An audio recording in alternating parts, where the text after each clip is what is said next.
வீடியோவில் pride and ப்ரெஜுடைஸோட chapter 22 and chapter 23 பார்க்கலாம். முதல்ல சாப்டர் 22குள்ளே போகலாம் வாங்க. மிஸ்ஸஸ் பென்னட் வீட்டிலேருந்து எல்லாருமே அவங்க லூகாஸ் வீட்டுக்கு டின்னருக்கு போகிறாங்க. அதான் அவங்க பக்கத்து வீட்டுக்காரங்க இருக்காங்கல்ல, சார் வில்லியம் லூகாஸ், அவங்க வீட்டுக்கு போகிறாங்க. அங்கேயும் மிஸ்டர் காலின்ஸ் சார்லோட் கூட தான் நேரம் செலுத்துறாரு, அவ கூட தான் பேசிகிட்டு இருக்காரு. எலிசபெத் சார்லோட்க்கு நன்றி சொல்கிறா. ஆனால் சார்லோட் சொல்கிறா அதெல்லாம் ஒன்றும் இல்லை அப்படிங்கிற மாதிரி சொல்கிறா. ஆனால் அவள் இது எல்லாத்தையுமே ஒரு திட்டத்தோடு தான் அவள் செய்கிறா. மிஸ்டர் காலின்ஸோட கவனத்தை தன் பக்கம் திருப்பி அவருக்கு மனைவி ஆகணுன்றது தான் அந்த திட்டமே. அன்றைக்கி நாள் முடியும் போது அவளுக்கு ஒரு ஃபுல் நம்பிக்கை இருந்துச்சு, இது கண்டிப்பாக ஒர்க் அவுட் ஆயிரும்ன்ட்டு. அதே மாதிரி அவன் நினச்சபடியே மறுநாள் காலையில் மிஸ்டர் காலின்ஸ் சார்லோட் வீட்டுக்கு அவளை சந்திக்கிறாரு. அவளை சந்தித்து அவரோட மனசில் இருக்கிற எல்லாத்தையும் சொல்கிறாரு. இந்த மாதிரி திருமண ப்ரப்போசலையும் செய்கிறாரு. 2 பேரும் பேசி முடிவு செஞ்சுட்டு சார்லோட்டோட பெற்றோர்கிட்டையும் இதை பற்றி தெரிவிச்சுட்டு எல்லாரும் சந்தோஷப்படுறாங்க. இந்த விஷயம் கேட்டதும் அவங்க வீட்டில் இருக்கவங்க எல்லாருக்கும் சந்தோஷம். இதே மாதிரி மிஸ்டர் காலின்ஸ் அவங்க பொண்ணுக்கு ஒரு நல்ல ஒரு மணமகனாகவும் அவங்க பார்க்குறாங்க. அவரோட தற்போதைய வேலையும் அப்புறம் அவருக்கு வருங்காலத்தில் பெறப்போகிற சொத்துக்கள் இது எல்லாமே அவங்களுக்கு ஒரு போதுமான அளவாக அவங்களுக்கு இருந்துச்சு. 27 வயது ஆயிடுச்சு சார்லோட்க்கு. அவளுக்கு திருமணம் நடக்க போகிறதுல அவங்க எல்லாருக்குமே சந்தோஷம். பிரதர்ஸ்க்கு சிஸ்டர்ஸு எல்லாருமே ரொம்ப சந்தோஷப்படுறாங்க. சார்லோட் இதை பற்றி லாங்போனில் மிஸ்டர் காலின்ஸை யார்கிட்டையும் சொல்லாதீங்க அப்படின்னு சொல்கிறாங்க. நானே முதல்ல எலிசபெத் கிட்ட சொல்லணுன்ட்டு அவங்க அதை சொல்கிறாங்க. அவரும் அதை பற்றி எதுவுமே அவங்க வீட்டில் பேசலை.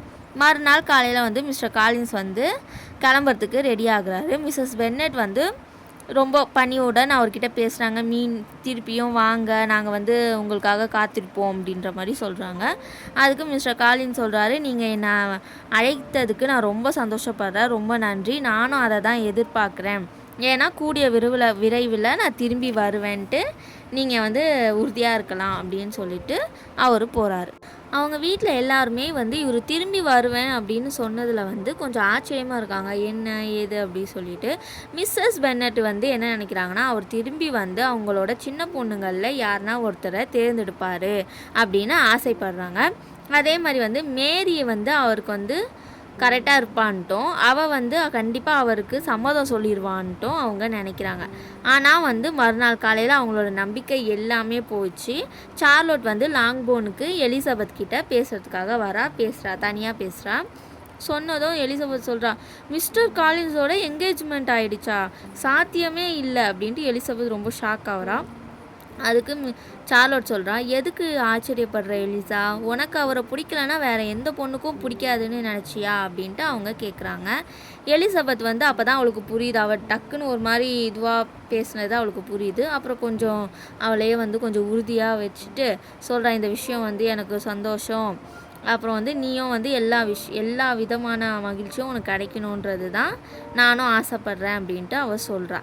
அதுக்கு சார்லோட் சொல்கிறா, நீ என்ன ஃபீல் பண்ணுறேன்னு எனக்கு புரியுது. மிஸ்டர் காலின்ஸ் இப்போ தான் உனக்கு திருமணம் செய்து கொள்ளணும், உன்னை கல்யாணம் பண்ணிக்கணும்னு விரும்பினார். அதனால தான் நீ ஆச்சரியப்பட்டிருப்ப.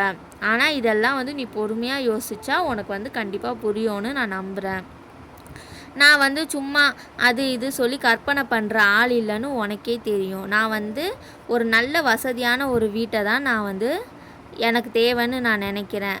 மேலும் மிஸ்டர் காலின்ஸோட குணம், செல்வாக்கு, தகுதி இது எல்லாம் கருத்தில் கொள்ளும்போது திருமண வாழ்க்கையில் நுழையிற நிறைய பேரால் இது ஒரு பெருமையாக கூறக்கூடிய அளவிற்கு நானும் அவரை சந்தோஷமாக இருப்போன்னு நான் நம்புகிறேன் அப்படின்ட்டு சார்லோட் சொல்கிறான். அதுக்கு எலிசபெத்தும் சந்தேகமே இல்லை அப்படி சொல்லி இருக்காங்க. அதுக்கப்புறமா அவங்களுக்கு என்ன பேசுறது ஏது பேசுறதுன்னு தெரியாமல் 2 பேரும் அவங்கவுங்க வீட்டுக்கு போகிறாங்க. எலிசபெத் அவள் என்ன கேட்டாங்கிறத அவள் திரும்ப அவள் யோசிச்சுட்டே இருக்கா. இவ்வளோ அவங்க 2 பேருக்கும் ஒரு பொருத்தமே இல்லை அப்படிங்கிற மாதிரி அவள் நினைக்கிறா. அதை அவளால் ஏற்றுக்கொள்கிறதுக்கே ரொம்ப நேரம் ஆயிடுச்சு. 3 நாளில் 2 ப்ரப்போசல் பண்ணியிருக்காரு மிஸ்டர் காலின்ஸ். அதையும் அவளால் இதை எப்படி அவள் எடுத்துக்கிறதுன்னு அவளுக்கு தெரியல. திருமணத்தை பற்றின கருத்து சார்லோட்டுக்கு தன்னை போல் இல்லைன்றத அவளுக்கு தெரியும். ஆனால் அதுதான் ஒரு விஷயம் அதை செய்கிறோம் அப்படின்ட்டு வரும்போது இப்படி வந்து மற்ற ஒரு சில லாபத்துக்காக தனக்குன்னு ஒரு சந்தோஷம், தனக்குன்னு ஒன்று உணர்வுகள் இருக்கும், அதையெல்லாம் இப்படி தியாகம் செய்வான்னு அவளால் அதை வந்து கற்பனை கூட அவளால் பண்ணி பார்த்தது கிடையாது. மிஸ்டர் காலின்ஸ் கூட அவள் வந்து சந்தோஷமாக இருக்கிறதுக்கு சாத்தியமே இல்லை அப்படின்ட்டு அவள் உறுதியாக நம்பினா எலிசபெத். இதோட இந்த சாப்டர் முடியுது. இப்போது சாப்டர் 23க்குள்ளே போகலாம் வாங்க.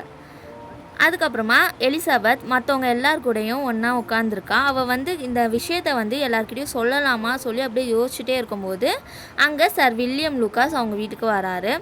வந்து இந்த மாதிரி அவரோட மகளுக்கு நடந்ததை பற்றி இங்கே தெரிவிக்கிறாரு. இது வந்து எல்லாருக்குமே வந்து ஒரு ஷாக்காக இருக்குது. மிஸ்ஸஸ் பென்னட் என்ன சொல்கிறாங்க, நீங்கள் வந்து தப்பாக புரிஞ்சிட்ருக்கீங்க, அப்படியெல்லாம் இருக்க முடியாது அப்படின்ட்டு அவங்க ஒரு பக்கம் சொல்கிறாங்க.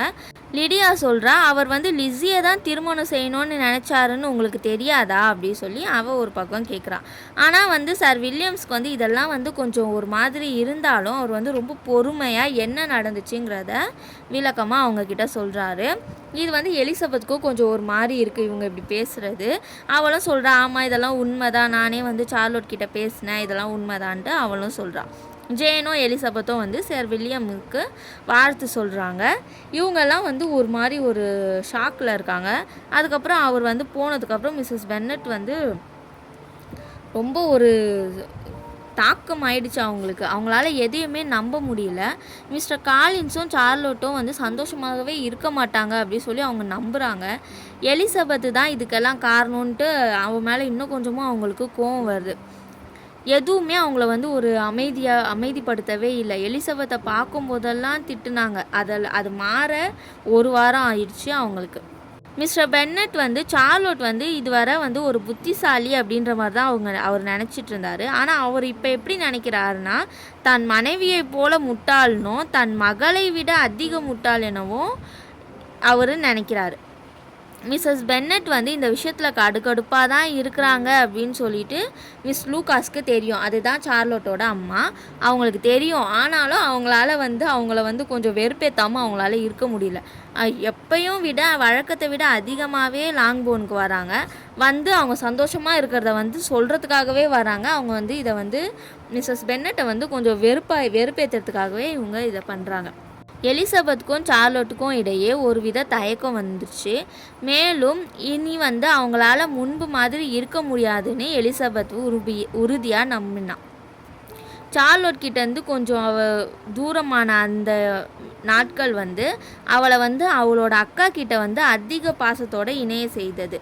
மிஸ்டர் பிங்க்லி வந்து சென்று ஒரு வாரம் ஆயிடுச்சு. அவர் திரும்புகிற செய்தியும் இல்லாததுனால அவள் வந்து அவள் அக்காவை நினச்சி ரொம்பவே கவலைப்பட்டான். மிஸ்டர் காலின்ஸிடம் இருந்து கடிதம் வருது. அதுக்கப்புறம் மிஸ்டர் பென்னட்காக தான் எழுதியிருக்காரு. அவர் இங்கே இருந்தது அதுக்காகலாம் நன்றி கூறும் விதமாக தான் அந்த கடிதம் இருந்துச்சு. அதில் வந்து அவர் வந்து அவரோட என்கேஜ்மெண்ட் பற்றியும் எழுதியிருந்தார். அது மட்டும் இல்லாமல் நான் வந்து சில நாளில் வரதாகவும் லேடி கேத்ரின் வந்து தன் திருமணத்திற்கு வந்து மகிழ்ந்ததாகவும் சீக்கிரமே திருமணத்தை முடிக்கும்படி கூறியதாகவும் அதில் குறிப்பிட்டிருக்காரு. மிஸ்டர் காலின்ஸ் திரும்ப வருவது வந்து மிஸ்ஸஸ் பென்னட்க்கு வந்து முன்பு போல் இனிமையானதாக இல்லை. அவர் ஏன் இங்கே வராரு, லூகாஸ் வீட்லேயே போய் அங்கே இருக்கலாம்ல, ஏன் இங்கே வராருன்றது வினோதமாக இருக்குங்கிற மாதிரி அவங்க நினைக்கிறாங்க.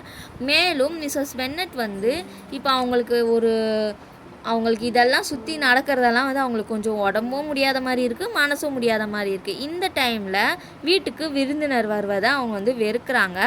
இதோட முணுமுணுப்புகள் அதை பற்றியே புலம்பிக்கிட்டோம் முணுமுணுத்துக்கிட்டோம் இருக்கிறது வந்து மிஸ்டர் பிங்க்லி வந்து தொடர்ந்து வராமல் 1 வீக்கு மேலே ஆயிடுச்சு. இன்னும் வராமல் இருக்கிறாரேன்றது வந்து அவங்கள வந்து இன்னும் கொஞ்சம் ஒரு மாதிரி டிஸ்ட்ரெஸ் பண்ணுது.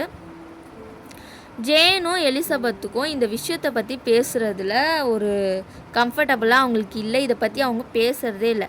வின்டர் முழுவதும் அவர் வந்து நெதர்ஃபீல்டுக்கு வரப்போகிறதில்லன்ற செய்தி வந்து மேரிடோன் ஃபுல்லாக பரவிடுச்சு. அதை தவிர அவரை பற்றி எந்த செய்தியுமே இல்லை. இந்த செய்தியை வந்து ஏன்னா இவங்க எலிசபெத்தும் ஜேனும் சொல்லலை அவங்க திரும்பி வரமாட்டார் அப்படின்ற மாதிரி. இப்போ வந்து அங்கே டவுன் ஃபுல்லாக வந்து அவங்க நெதர்ஃபீல்டுக்கே திரும்பி இந்த வின்டர் ஃபுல்லாக வரமாட்டாங்க அப்படிங்கிற செய்தி பரவும். இது வந்து மிஸ்ஸஸ் பென்னட்க்கு தெரிஞ்சதும் அவங்க ரொம்ப கோபமாக வராங்க. அது மட்டும் இல்லாமல் அது வந்து பொய் செய்தி அப்படி சொல்லி மறுக்கிறாங்க. எலிசபெத்துக்கும் கொஞ்சம் பயப்பட ஆரம்பிக்கிறா. மிஸ்டர் பிங்க்லிக்கு வந்து ஜேன் மேலே அக்கறை இல்லை அப்படின்றனால இல்லை, அவரோட சிஸ்டர்ஸ் வந்து அவங்க நினச்சத மாதிரி இவங்க 2 பேரை வந்து விலக்கி வைக்கிறதுல வந்து வெற்றி பெற்றுருவாங்களோ அப்படிங்கிற ஒரு பயம் இருந்துச்சு. இது மிஸ்டர் பிங்க்லியை வந்து சந்தேகப்படுற மாதிரி இருந்தாலும் அவளால் அதை பற்றி நினைக்காம இருக்க முடியல. அவரோட சகோதரிகளும் ஆதிக்கம் செலுத்துகிற மாதிரி இருக்கிற அவரோட நண்பனும் 2 பேரும் அவங்களோட கூட்டு முயற்சியில் அவரோட வலிமையை வந்து உடைச்சிருவாங்களோ அப்படின்ட்டு அவள் பயந்தான். ஜேனை பொறுத்த வரைக்கும் இந்த நிச்சயமற்ற நிலையால் ஏற்பட்ட பதட்டம் எலிசபெத்தின் பதட்டத்தை விட அதிக வேதனையாக இருந்தது. ஆனால் வந்து அவளோட உணர்வுகளை எல்லாமே வந்து மறைக்கவே அவள் விரும்பினாள். மிஸ்ஸஸ் பென்னட் வந்து எப்போதும் அவரை பற்றி பேசிகிட்டே இருக்கிறாங்க. அவரோட வருகை எப்போ வருவாருன்னு அவங்க ஆவலாக இருக்காங்கன்றதை பற்றியும் பேசிகிட்டே இருக்காங்க. அது மட்டும் இல்லாமல் ஜேனையும் வந்து அவளோட உணர்வுகளை வந்து ஒத்துக்கும்படி அவங்க வந்து வற்புறுத்துறாங்க. இந்த மாதிரி வந்து நீ ஒத்துக்கோ, உனக்கு கஷ்டமாக தானே இருக்குது அவர் வராமல் இருக்கிறது, அப்படி இப்படி சொல்லி அவளையும் போட்டு வற்புறுத்திக்கிட்டே இருக்கிறாங்க. இதையெல்லாம் பொறுத்துக்கிறதுக்கு ஜேனோட அசைக்க முடியாத அந்த சாந்த குணம் முழுமையாகவே தேவைப்பட்டுச்சு. மிஸ்டர் காலின்ஸ் கரெக்டாக 2 வாரங்களுக்கு பிறகு வராரு. ஆனால் அவருக்கு கிடைத்த வரவேற்பு முன்பு போல இல்லை. இருப்பினும் அவர் வந்து ரொம்ப சந்தோஷமாக இருந்தார். அவருக்கு வந்து எந்த கவனிப்புமே தேவைப்படலை. அவர் அங்கே இருந்த ஒவ்வொரு நாள்லையும் பெரும்பாலான நேரத்தை வந்து லூகாஸ் வீட்டில் தான் அவர் கழிச்சார். தூங்குறதுக்கு முன்னாடி லாங்போனுக்கு வந்து இந்த மாதிரி லேட்டாக வந்துட்டேன் அப்படிங்கிற மாதிரி ஒரு மன்னிப்பு கேட்டுருவார்.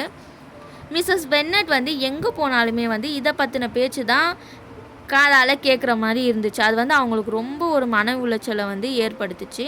மிஸ் லூகாஸ் அதான் சார்லோட்டை வந்து பார்த்தாலே அவங்களுக்கு பிடிக்காமல் போயிடுச்சு. அவள் வந்து தன் வீட்டோட அடுத்த வாரிசு அப்படின்றனால அவளை வந்து பொறாமையுடனும் வெறுப்புடனும் தான் பார்க்குறாங்க மிஸ்ஸஸ் பென்னட்.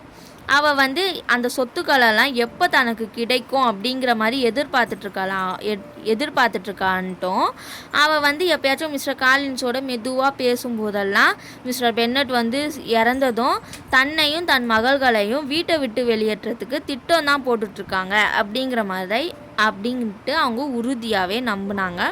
இதை பற்றி எப்போதும் வந்து மிஸ்டர் பென்னட்டோட புலம்பிக்கிட்டே இருக்காங்க. இந்த மாதிரி மிஸ் லூகாஸ் தான் வந்து அடுத்து இந்த வீட்டில் வரப்போகிறாங்களா, என் இடத்துல இருக்க போகிறாளா, என்னால் இதை ஏற்றுக்க முடியல, அப்படி இப்படி சொல்லி அவர் கூட புலம்புறாங்க. இதோட இந்த சாப்டர் முடியுது ஃப்ரெண்ட்ஸ். பாய். மறக்காமல் என்னோட கதைகள் தமிழ் சேனலை சப்ஸ்கிரைப் பண்ணிக்கோங்க.